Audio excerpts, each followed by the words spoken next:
have someone very special in our midst. Someone, a medical doctor actually, someone that has been able to blend his medical craft with business. And this is no other person than someone we call the radio doctor. That is Dr. Babatunde Wale Okewale. So, welcome on board, sir. Thank you so much. Nice to meet you. Nice to meet you too. Yeah. So, without wasting too much time, can you tell us? So, we know you as a radio doctor, and a lot of people know you in the community. But we really want to know who is Dr. Babatunde Wale Okewale beyond what the people don't know. I want them to know today. Who is Dr. Babatunde Wale Okewale? Can you tell us? Okay. In a very short sentence, my name is Babatunde Wale Okewale. I'm a medical doctor. I'm an obstetrician and gynecologist. I'm also a fertility expert. And I always also like to see myself as a healthcare entrepreneur. Yeah. Because over the years, I've veered into different areas of healthcare practice. Presently, like I said, I'm a gynecologist, I'm a fertility expert, and I have interest in other areas of life. Okay, we'll talk more about the other interest, because that's the area I really want to showcase. That's the area where I want the younger doctors to really know about, because I see you as someone who is not just a medical doctor. You're a special one, because you've been able to maintain that balance. You know, that balance is critical for everyone. But tell us, what has been your journey, from your days in the University of Ibadan, which I think that was your school. That's right. What has been your journey to being a medical doctor, then also beyond being a medical doctor, for you're now setting up, one of the foremost fertility centers in Nigeria, that is St. Ives Fertility Hospital. So, okay, thank you so much for that. I had my primary medical education at the University of Ibadan. I entered the University of Ibadan in 1978. I had my normal MBBS in 1985. Wow. I also did my housemanship at the University College Hospital in Ibadan there. Oh wow. Afterwards, I did the mandatory 1 year national health service in Port Harcourt at the police college. And then I worked for 1 year at a Catholic hospital as a medical officer somewhere in Ijebu. And then I left Nigeria because I wanted to be a gynecologist, basically. Okay. Now you might ask, why did I want to be a gynecologist? Yeah, exactly. That's supposed to be my next question. What's the motivation? You specifically picking up obstetrics and gynecology. Okay. You picking the niche in fertility medicine. What's the motivation behind that? Okay. Yeah. So something special happened in 1978. Sorry, I think I made a mistake. I entered University of Ibadan in 1980. Okay, 80. 1980, yes. Wow. So from 1980. I think a good number of young doctors are just trying to come up then. Yeah. So 1980 to 1985. But something special happened in the world in 1978. The first test tube baby was born. The first test tube in the world? In the whole world. Okay. In fact, nobody had heard of IVF before prior to that time. And what happened at that point in time, in medical terms, one could equate it to man going to the moon in the scientific world. Yeah, they call them test tube babies at that time. At that time, exactly. The whole press, the whole wild world press, reported that event at that point in time. 1978, I was just about finishing my WAEC, and people were wondering, what are you going to do in life? Or the next step, or the next stage. So that really caught my attention at that point in time. Eventually, I entered the University of Ibadan in 1980. And throughout my 5 years basic medical education, I knew I was going to be a gynecologist if I wanted to be part of what happened in 1978, which was that IVF miracle at that point in time. So like I said, immediately I graduated, I left Nigeria really 2-3 years after to go to the United Kingdom, where I had a structured training in 3 regions under the NHS of the UK. to becoming a gynecologist in the Royal College of Obstetrician and Gynecology. I worked in the Manchester Regional Health Authority, the Leeds Regional Health Authority, and finally at Oxford Regional Health Authority. I was in the UK for like 10 years. 10 years. 10 years. By 1992, I was already a member of the Royal College of Obstetrician. Fantastic. And the question for me from that moment onwards, I mean, obviously the career path in the UK is you have your membership. Yeah. You work a few years, you become a consultant. So I was at the position of dilemma at that point. 1992. What am I going to do? Should I join the gravity train and become a consultant, work towards becoming a consultant in the UK, or what next? And it was a difficult period in Nigeria at that time, 1992 and 1996. Yeah. I was the peak of the Abacha regime and all the problems that was going on in Nigeria in the 1993, so why 12. Yeah, so why then did you decide to come back into the country? I want to know. Yeah. So I worked for a few more years after becoming a member in the UK. I did a little bit of locum consultant jobs at the Royal Berkshire Hospital. The intention was I will become a consultant there, but I could see other consultants in the UK, foreign consultants in the UK, and the question at the back of my mind is that the end of the whole story? Is this what I really want to do for the next 30 years and then retire and get on? Just join the same group of people? The same group of people. Yeah. So I started thinking of options. What was I going to do? For a lot of my colleagues at that point in time, a lot emigrated again from the UK and went to Canada to start all over again. And a lot of them are good consultants. Still looking for greener pastures. Greener pastures from UK to Canada, and quite a sizable number went to America. You know, but Nigeria was an option for me at that point in time. Why? So I felt there was nothing special I could do in the UK. I would become a consultant and just be an ordinary consultant. You might not be able to make that impact that you're looking for. Exactly. So I felt Nigeria needed me more than UK. Wow. With all the skills that I already have at that point in time. But at the same time, one part of me was like, you might be making the wrong mistake. So I did what a lot of my colleagues did at that point in time. I wrote the exams for Canada. You know, I passed, and I had 5 years to make that move. So I said, well, while waiting for that 5 years, let's give Nigeria a try. So that was the primary. I felt Nigeria kept calling in a way. I felt these skills will be better used in Nigeria rather than going abroad. So I came to Nigeria, and I settled in Lagos, a city I'd never lived in my life. All my life I lived in Ibadan.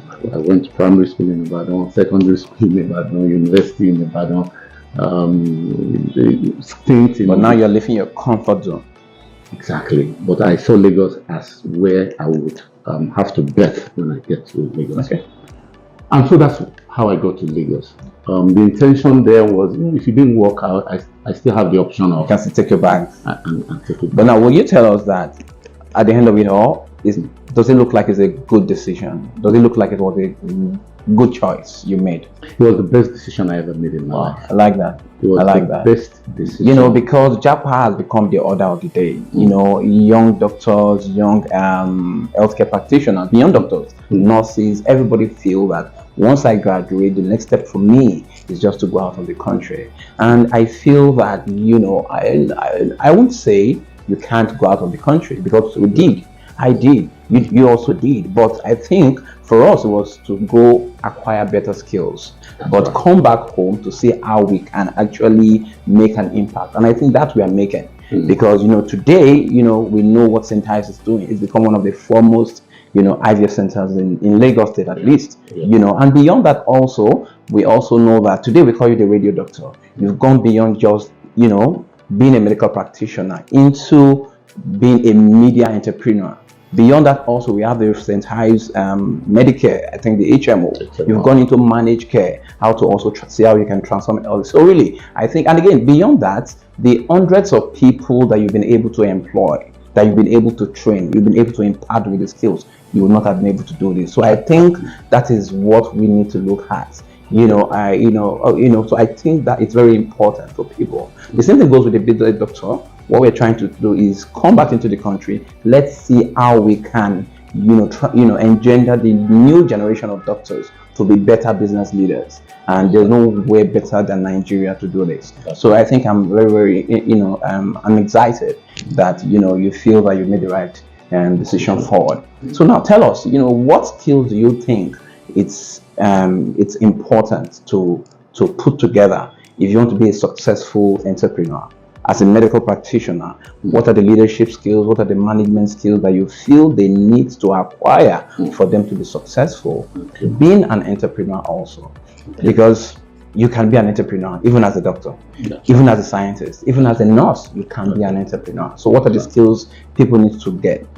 Because we're not taught in medical school. That is the thing. And that's the reason why we feel that, we need to actually imbibe these skills into the younger generation, because the medical curriculum needs to be changed. We feel that it needs to also have other things. And this is the reason why we have the Business Doctor Academy, where we impart these skills into the younger generation so that they can become better business leaders. So tell us, what skills do you think these younger people, medical practitioners, nurses, doctors, scientists, radiographers, need to acquire to be better entrepreneurs or business people? Okay, thank you so much. I think the first thing is the mindset. When I came back, like I said, I was a gynecologist. My first setup, incidentally, I went through all what I would call the 5 stages of medical practice. Wow. I started as a solo medical practitioner. I came back and I said, I'm a gynecologist. All I want to see is women. When you say solo medical practitioner, can you let us understand better? So a solo medical practitioner is somebody who is a specialist, sets up a shop. A shop. I like that word. Yeah. Everybody, because everybody wants to set up a shop.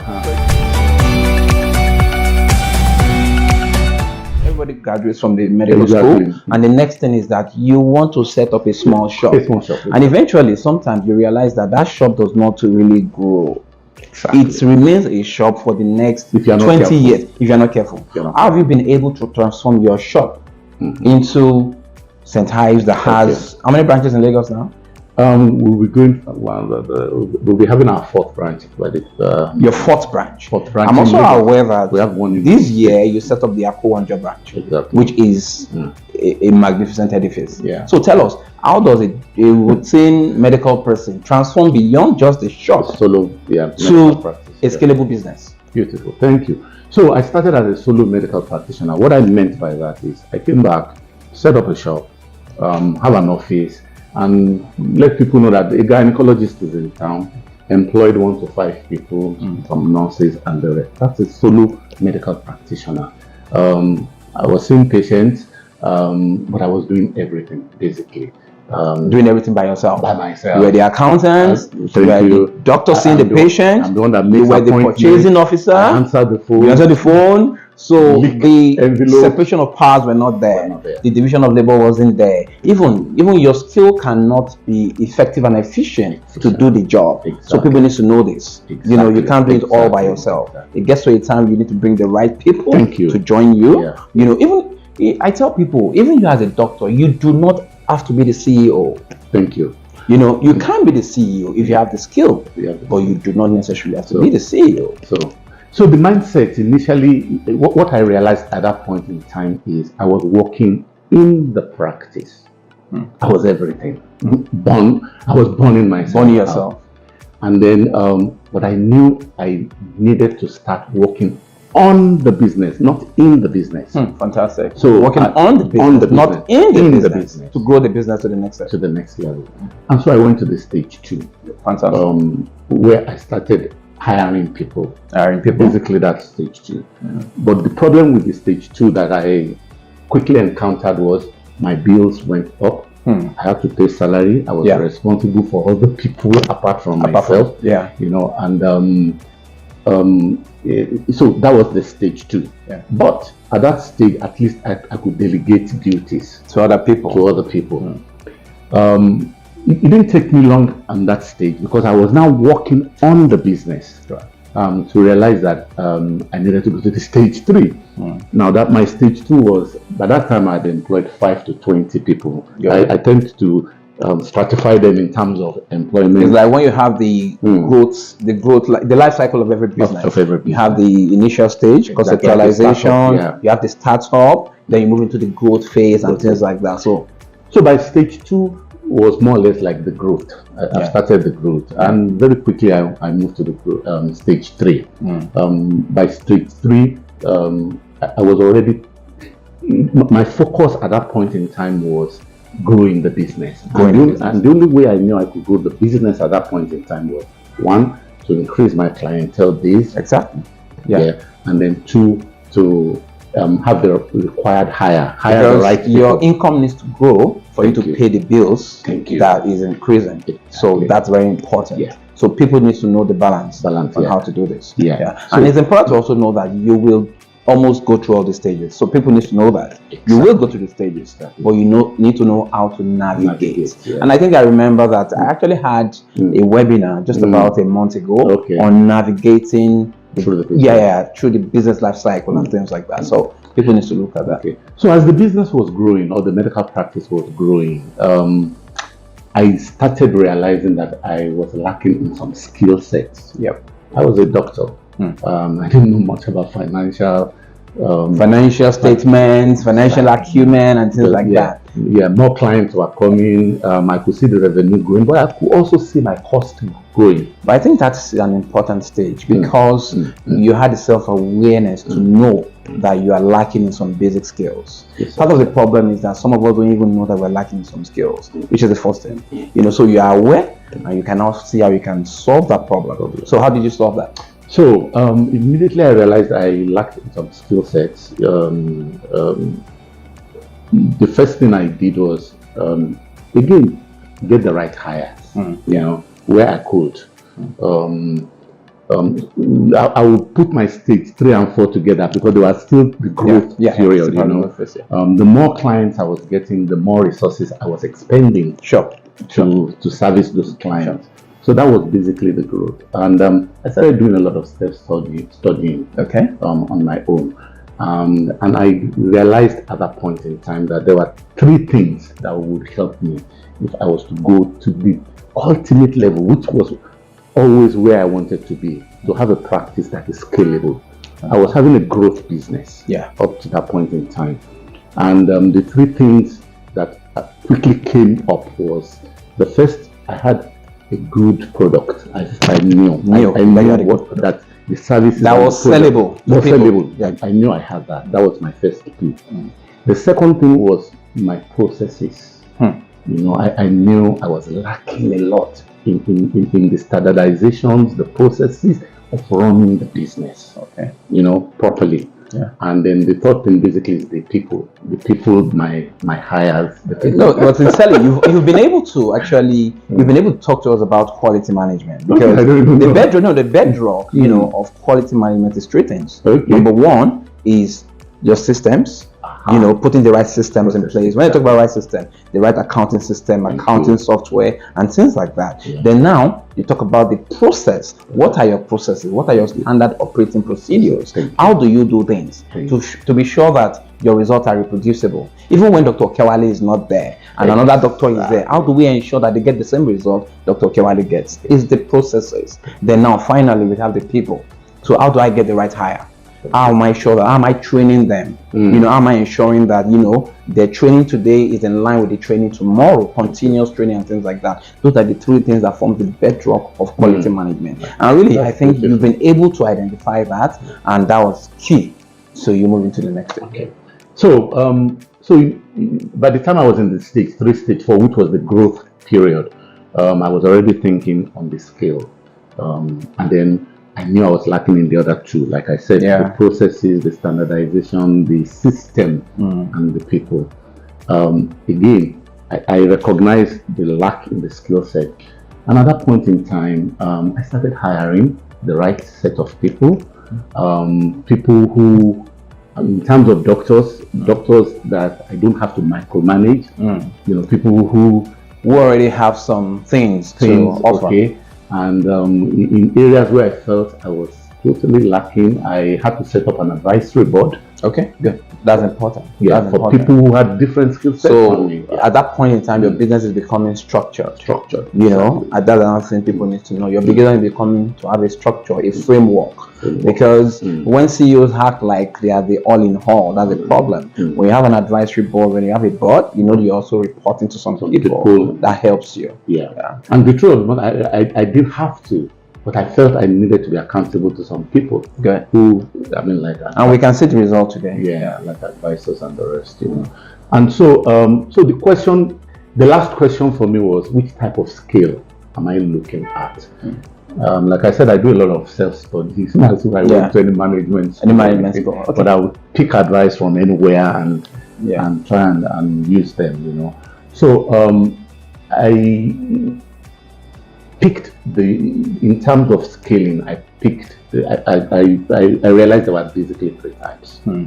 I could stay in one location, stay in one hospital, make it bigger, employ more hands, to grow the clientele base and deploy more revenues and the rest, and still be in total control of that one branch.